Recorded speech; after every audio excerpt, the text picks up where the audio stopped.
こんにちは、皆さん。私の名前はジャビオンゴーギンズです。よろしくお願いします。さあ。何？Oh. Gotcha. Mighty Action Joker! Don't ask, just let me have it. Hello everybody, how you doing today? My name is Insavian. Then this video is going to be about anime. Sorta. For my independent study, I had the pleasure of watching some really amazing and well-known Japanese anime and films, some of which I've never even seen before. So you may be asking yourself, you had to just watch anime as your homework assignment? That sounds insanely easy. And although there is some truth to that, it does have its drawbacks. Alongside the original version of each piece of film or series I saw, I also had to watch its notorious live action iteration.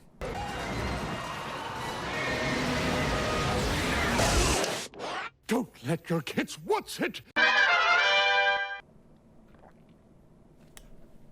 Oh, we're back! Yes, I got to watch good anime films only to regret everything in life moments later by watching its live-action counterpart. Its Western live-action counterpart, mind you. That part is the most important. My real independent studies purpose is to essentially break down a few selected anime series, wonder what went wrong during the making of the Western adaptation, and explain why I got the reaction it did in the first place. It's also going to beg the question, is there any chance of a live-action anime adaptation being good? I have a set procedure when analyzing these films that I chose specifically for this video, so hopefully you enjoy the ride that you're forced to be a part of. And what better way to start than with our good old friend, UCOG.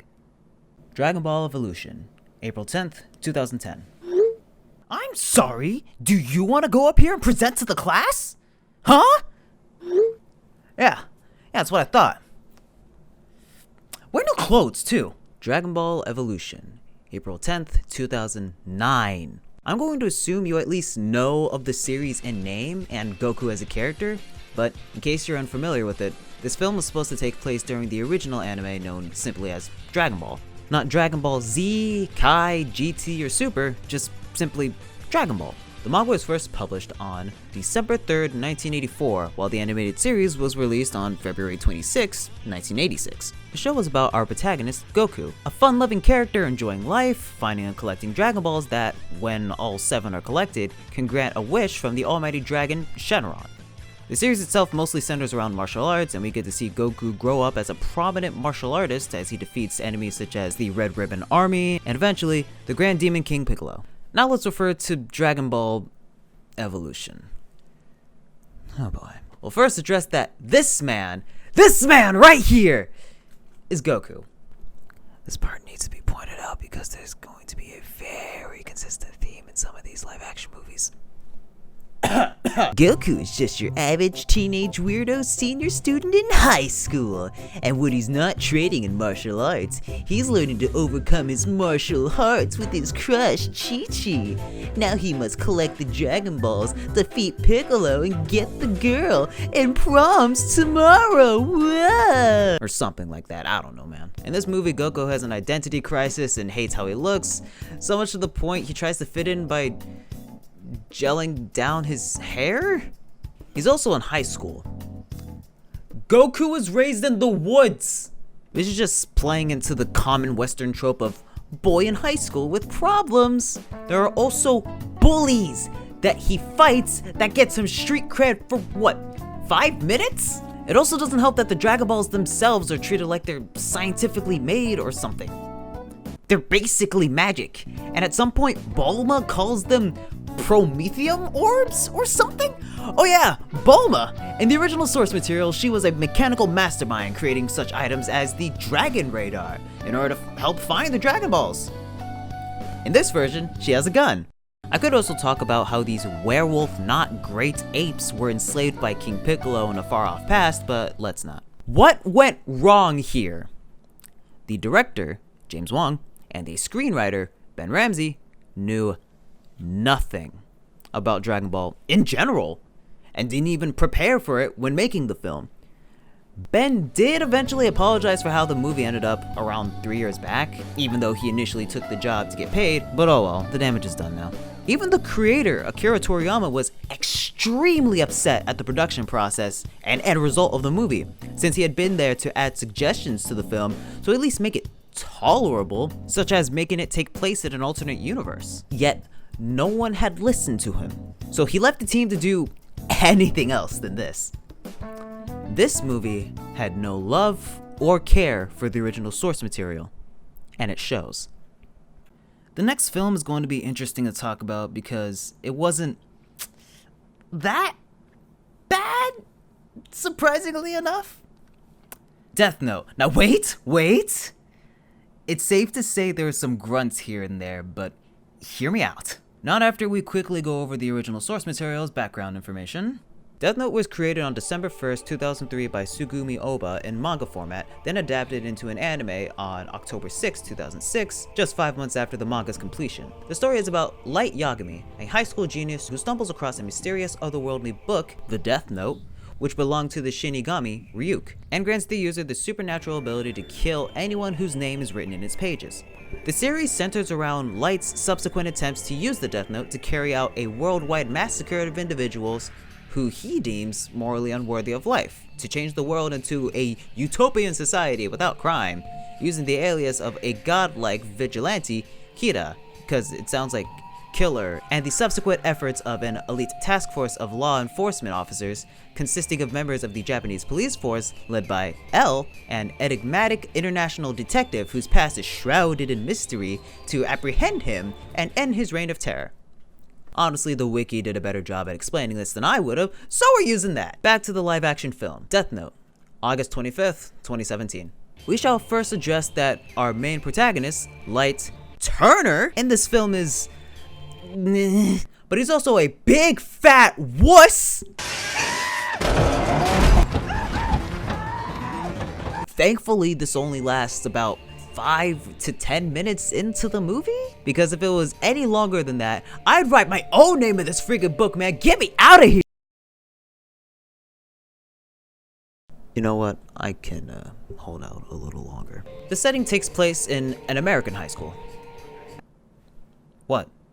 The original took place in a high school, so changing it from Japanese to American isn't that big of a deal. Yet? After Light stops crying his eyes out, the movie becomes tolerable.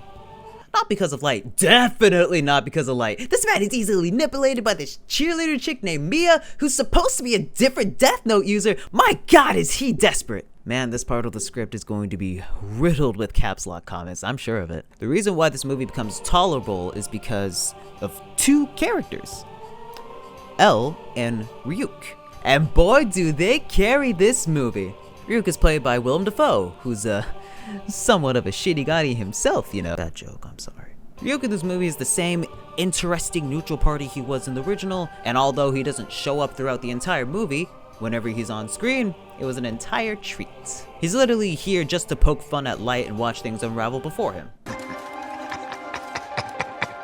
Now I'm rooting for this guy. Just shut the fuck up. L, played by Lakeith Stanfield, is also an interesting and fun character that's always welcomed whenever he's on screen. With an exception. Like in the source material, L is a calm, insanely observant detective with strange and incoherent ways of solving crimes, and eventually deduces Kira being Light relatively fast. So what's wrong with this movie? Because relatively speaking, this movie did better than DBE, but not by much. What happened? Well, for starters, the movie had no intense mind games between L and Light, because in the source material, they were around each other almost 24/7, meaning every move they made was calculated in an attempt to make the other person slip up. Yo, this tennis match is a chess match in disguise, because if Light wins or loses, his identity as Kira could be blown, which is awesome. There's a ton of over-the-top intense moments in the show that makes a tennis match one of the most important life decisions Light or L had ever made. L finds out who Kira is as he would, and confronts Light as he would. But after that, the back and forth is a simple, don't have him see me use this book or else it's all over. L, as much as I love the man, starts acting out of character? And becomes this crazy, over-emotional mess after his butler gets manipulated by the Death Note, which is a thing? Yeah, that happens. It kinda sucks that this film didn't do well, because unlike DBE, the director, Adam Wingard, wanted to both create an original American take on Death Note while also trying to remain as close to the source material as possible, which obviously didn't translate well. It's a shame, really. Though, props to the ending scene with Light surviving though, because this is the closest to something that man would totally do, and if the entire movie was like this scene alone, it would have been fine. It was nice to watch an adaptation that was somewhat tolerable. Fine, we'll talk about you. Ghost in the Shell, March 31st, 2017. Scarlett and the Johansson sucked and was really hard to watch. After every 5 to 10 minutes or so, I had to literally pause the video and do anything else. You alright? I don't want to talk about it! Granted, I had only seen the original Ghost in the Shell around 2 months ago, so I'm not even a full-time fan of the series, and yet watching this took a lot out of me. First and foremost, Ghost in the Shell, known in Japan as Kokaku Kikodai, or Mobile Armored Riot Police, alright, was created by Masamune Shido. The original manga was released on May 1989, followed by the animated film based off the same name on November 18th, 1995. The premise takes place in the year 2029 in a fictional Japanese city called Nihama, where cybernetic technology has advanced tremendously to the point where people augmenting themselves with cyberkinetics either completely or partially is the norm. Our main character, Major Motoko Kusanagi, is a cyborg with a full-on robot body and human brain. She's employed as the field commander of Public Security Section 9, a fictional anti-cybercrime law enforcement division of the Japanese National Public Safety Commission. Throughout the film, Section 9's main mission is to capture the Puppet Master, a mysterious hacker capable of ghost hacking, or taking control of a cyberized person's body without their knowledge. You know, for a movie about an even more advanced Japan that's clearly shown vibrant colors in its cyberpunk aesthetic, it's really gray and bland in the live-action version. There are clear shots in the animated film that specifically presents us how colorful the world is, so much so that this shot right here isn't even about Motoko herself, it's about the world. Where over here, not only does it further emphasize my previous statement of a gray, bland world, it's also not got Scarlett and the Johansson for nothing! Ghost in the Shell also emphasizes this simple question: what is a soul? And tackles it in a very mature way with downtime to let characters talk about who they are and what they believe. The ghost in question being the consciousness that resides within the body, or shell. Scarlett and the Johansson tries to tackle the very same subject, but it was incredibly dull, lifeless, and animation was replaced with really impressive CGI, but lackluster action. It just seemed to originally be a mess of concepts that the higher-ups never fully grasped, so they just slapped a big name onto it and tried to appeal it to a casual crowd. These were the results of that. A common theme amongst these live-action adaptations are that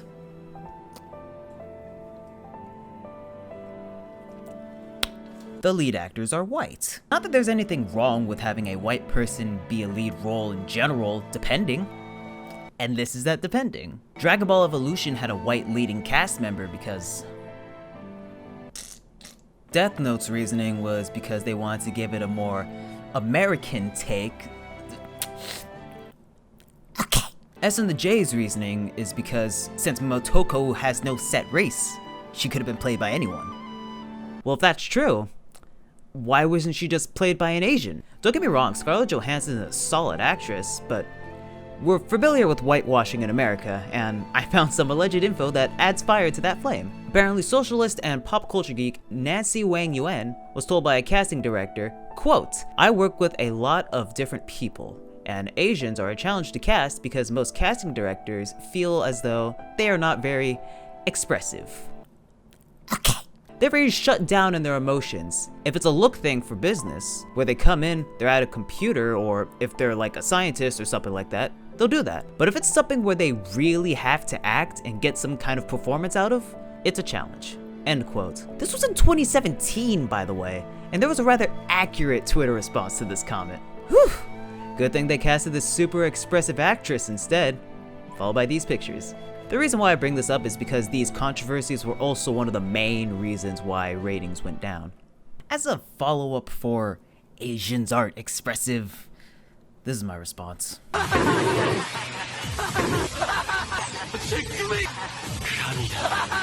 Watch Kamen Rider.